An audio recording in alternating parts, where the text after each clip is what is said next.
नमस्कार दोस्तों, मैं आपका दोस्त बीएल आपके अपने YouTube channel all in one with BL पर आपका स्वागत करता हूं। दोस्तों, फिर से मैं हाजिर हूँ राजस्थान के एक और ज़िले का संपूर्ण सामान्य ज्ञान लेकर के। तो आइए हम आज पढ़ते हैं जोधपुर संभाग का जैसलमेर ज़िला। जैसलमेर ज़िला के बारे में विस्तृत जानकारी हम देखते हैं।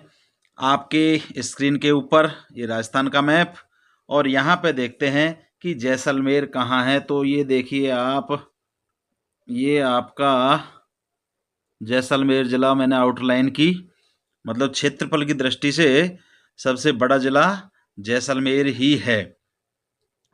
अब इसकी सीमाएं देख लेते हैं।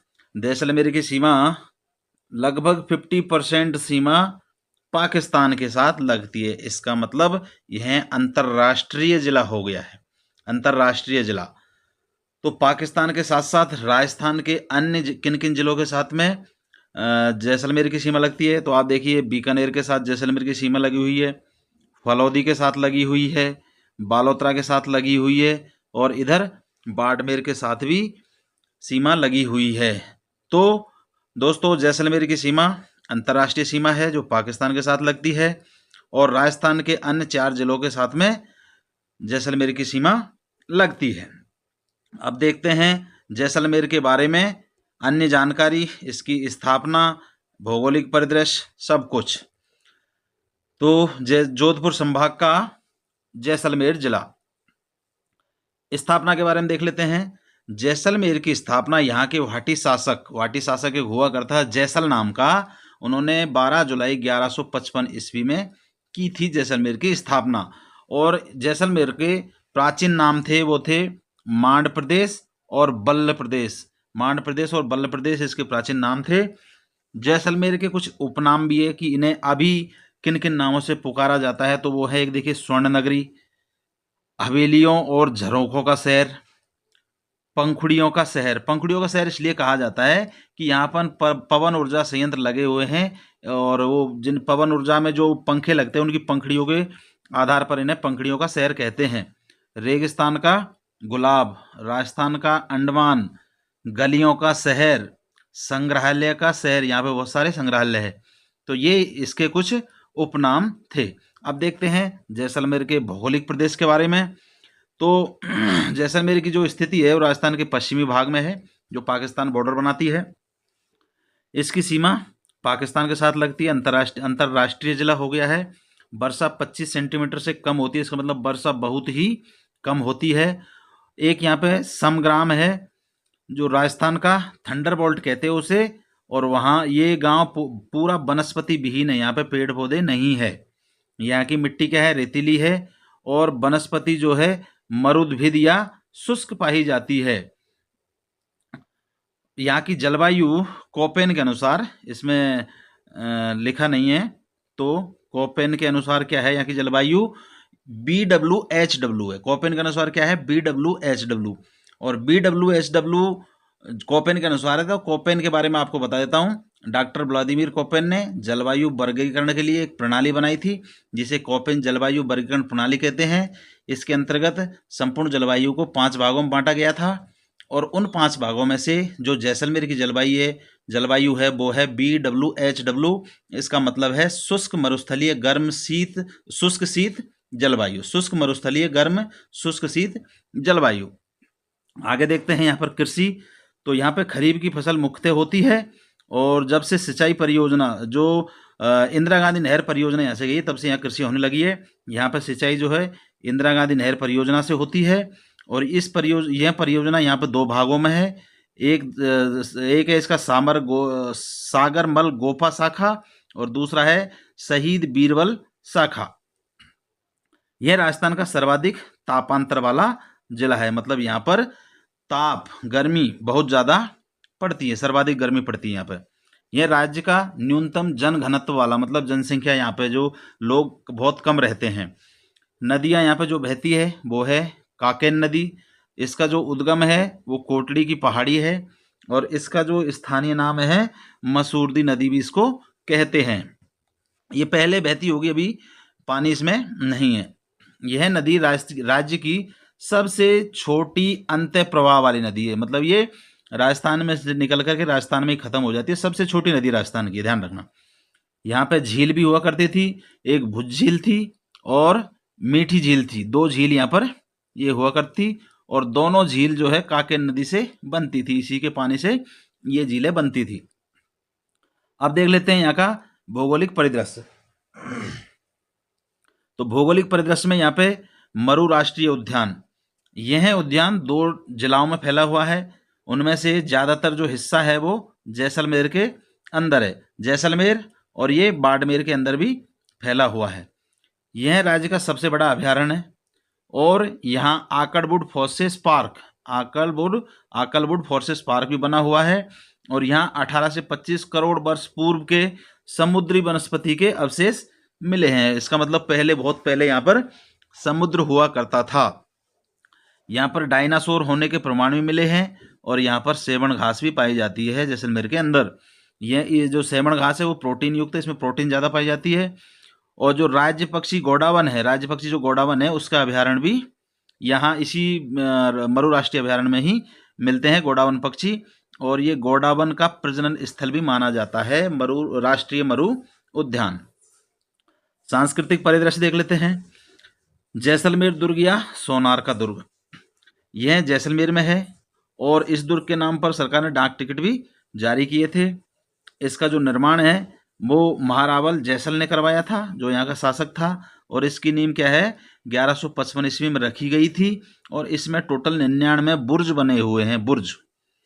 दूर से देखने पर यह दुर्ग ऐसा दिखता है जैसे पानी में कोई जहाज को लंगर लगा के खड़ा कर दिया गया है, इस तरह की आकृति इसकी दिखाई देती है। और यह राज्य का सबसे बड़ा दुर्गों में से दूसरा है, दूसरे नंबर पर है, जो लिविंग फोर्ट है जिसमें लोग रहते हैं। और इसे विश्व धरोहर सूची में 2013 में शामिल कर लिया गया था। और इस दुर्ग के अंदर बादल विलास और जवाहर महल, ये इस दुर्ग के अंदर हुआ, मतलब स्थित है। और यहाँ पर 2.5 साके हुए करते थे। 2.5 साकों के बारे में मैं आपको बताता हूँ कब और क्या हुआ था। तो जो पहला साका था वो था 1313 ईस्वी में। उस वक्त यहाँ के शासक मूलराज हुआ करते थे और उन पर अलाउद्दीन खिलजी ने आक्रमण किया था। उस टाइम पे साका हुआ था एक, पहला नंबर का। दूसरा जो साका था वो 1357 ईस्वी में हुआ था। उस वक्त यहाँ के शासक दुर्जन शाह थे और फिरोज शाह तुगलक ने इनके ऊपर आक्रमण किया था।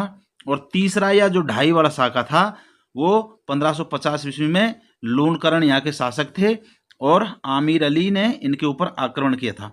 दोस्तों, ये साका के बारे में बता देता हूँ कि जैसे औरतें, पहले की राजपूताने की औरतें अपने आप को जला करके और नष्ट कर लेती थी, तो उसी प्रकार से जब शासकों के पास में कोई रास्ता नहीं बचता था, कोई दूसरा आता था ही आक्रमण करता था और उनके सारे रसद के रास्ते रोक देता था। जब उनके पास में कोई भी और रास्ता नहीं बचता था तो वो लोग अपना हथियार जो भी उनके पास हुआ करता था वो लेकर के और किले के गेट खोल करके दुश्मन सेना से लड़ने के लिए आ जाते थे और लड़ते लड़ते उसमें सब शहीद हो जाते थे। साका वो उसे कहते हैं जो आदमियों द्वारा किया जाता था। तो 2 साका तो उसमें हुए थे, उसमें तो सब कुछ नष्ट हो गया था। तीसरा साका जो 2.5 जिसको बोलते हैं, उसमें सभी शहीद नहीं हुए थे, इसलिए इसको 2.5 बोलते हैं, मतलब आधा। तो ये 2.5 साका यहाँ पर हुए थे।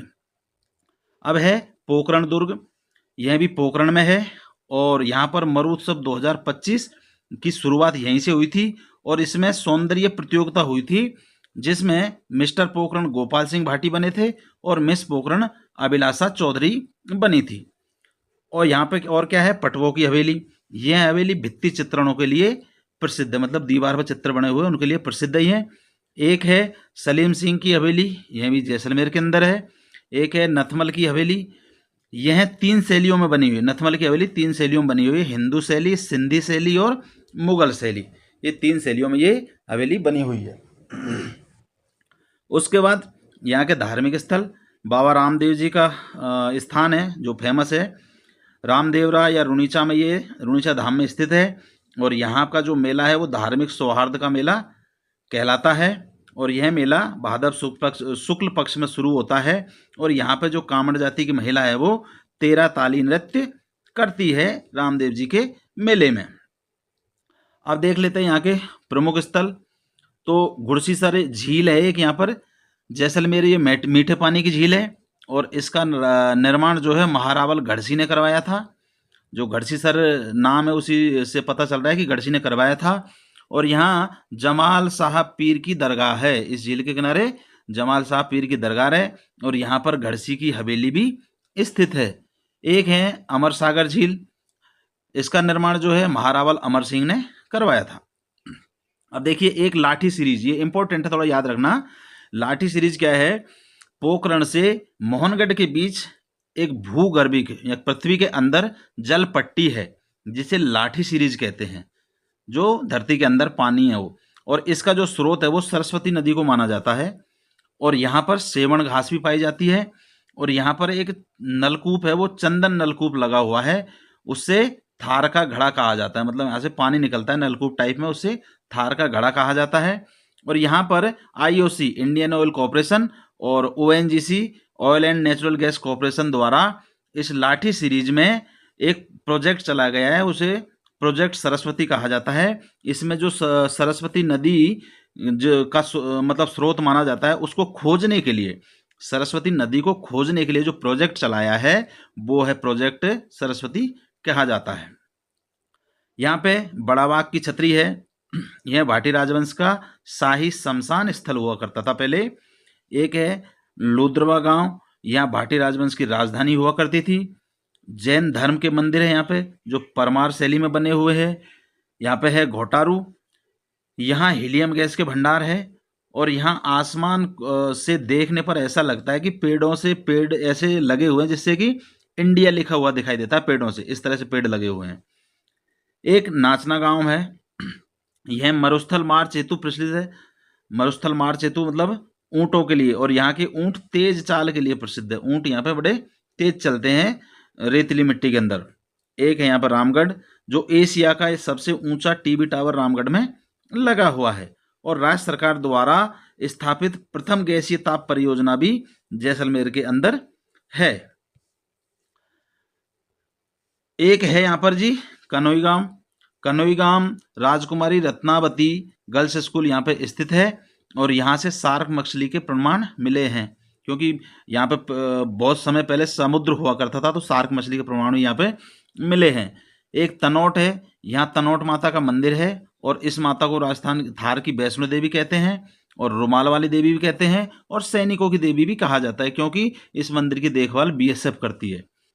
लोंगेवाला, यहाँ पर युद्ध संग्रहालय बना हुआ है और यहाँ पर जिसकी स्थापना क्या है 2015 में की गई थी। एक है यहाँ पे फतेहगढ़, यहाँ से डायनासोर के विलुप्त होने के अवशेष मिले हैं, प्रमाण मिले हैं। एक कुलधरा गांव है, इसे सापित गांव कहते हैं, हॉन्टेड विलेज, और यहाँ राजस्थान का प्रथम कैक्टस गार्डन बना हुआ है। प्रमुख व्यक्तित्व तो करनाराम भील यहाँ पे थे जो जैसलमेर के रहने वाले थे, और सागरमल गोपा, ये सागरमल गोपा की 2 पुस्तकें थी, एक थी जैसलमेर में गुंडाराज और दूसरा रघुनाथ सिंह का मुकदमा। अब यहाँ पे विविध तथ्य क्या है, और मरु महोत्सव 2025 में यहाँ के पूनम स्टेडियम से शुरू हुआ था मरु महोत्सव, और इसमें मरुश्री जो थी वो धीरज सिंह पुरोहित और मिस मुमल कोमल सिंह और मिसेज जैसलमेर भावना गहलोत, ये 3 लोग बने थे। 3 लोगों ने यहाँ पे प्रदर्शन किया था। इसके अतिरिक्त यहाँ पे पोखरण में परमाणु परीक्षण हुआ था, जो खातोलाई गांव में आप सबको पता है परमाणु परीक्षण हुआ था, तो जो 2 चरण में हुआ था। पहला चरण हुआ था 18 मई 1974 में, उस टाइम पे प्रधानमंत्री हुआ करते थे इंदिरा गांधी, और इस प्रथम चरण को नाम दिया गया था स्माइलिंग बुद्धा, और दूसरे चरण में 11 से 13 मई 1998 में हुआ था, उस टाइम पे प्रधानमंत्री हुआ करते अटल बिहारी वाजपेयी जी, और इस दूसरे चरण को नाम दिया था ऑपरेशन शक्ति। इंदिरा शक्ति भारत पनोरमा पोखरण में बना हुआ है, और यहाँ पोखरण में एक फायरिंग रेंज है जिसमें मिसाइलों का परीक्षण किया जाता है। जैसलमेर में दीवाली पर हिंडोली नृत्य किया जाता है, हिंडोली नृत्य दीपावली के टाइम पे किया जाता है जैसलमेर के अंदर। राजस्थान का प्रथम अल्ट्रा सोलर पार्क भी यहाँ जैसलमेर में बना हुआ है। भादरिया गांव में भूमिगत संग्रहालय है, क्योंकि संग्रहालयों का शहर कहते हैं ना, तो भूमिगत संग्रहालय यहाँ भादरिया में गांव में है। खजूर का सेंटर ऑफ एक्सीलेंस भी जैसलमेर के अंदर है, और देश का पहला भूवैज्ञानिक संग्रहालय भी जैसलमेर के अंदर है, और राज्य की प्रथम पवन ऊर्जा इकाई भी जैसलमेर में ही लगी थी। तो दोस्तों ये था जैसलमेर का सामान्य ज्ञान। थोड़ा जल्दी जल्दी में बताना पड़ा है क्योंकि मैं नहीं चाहता कि आपका समय ज़्यादा बर्बाद हो और वीडियो बहुत लंबा हो। तो आपसे रिक्वेस्ट है कि चैनल को लाइक करें, सब्सक्राइब करें, कमेंट करें और वीडियो को अपने दोस्तों के साथ शेयर ज़रूर करें ताकि वो लोग भी इस चीज़ का फ़ायदा उठा सकें। दोस्तों मुझे दीजिए आज्ञा, मिलते हैं एक और जिले के संपूर्ण सामान्य ज्ञान के साथ। नमस्कार, धन्यवाद।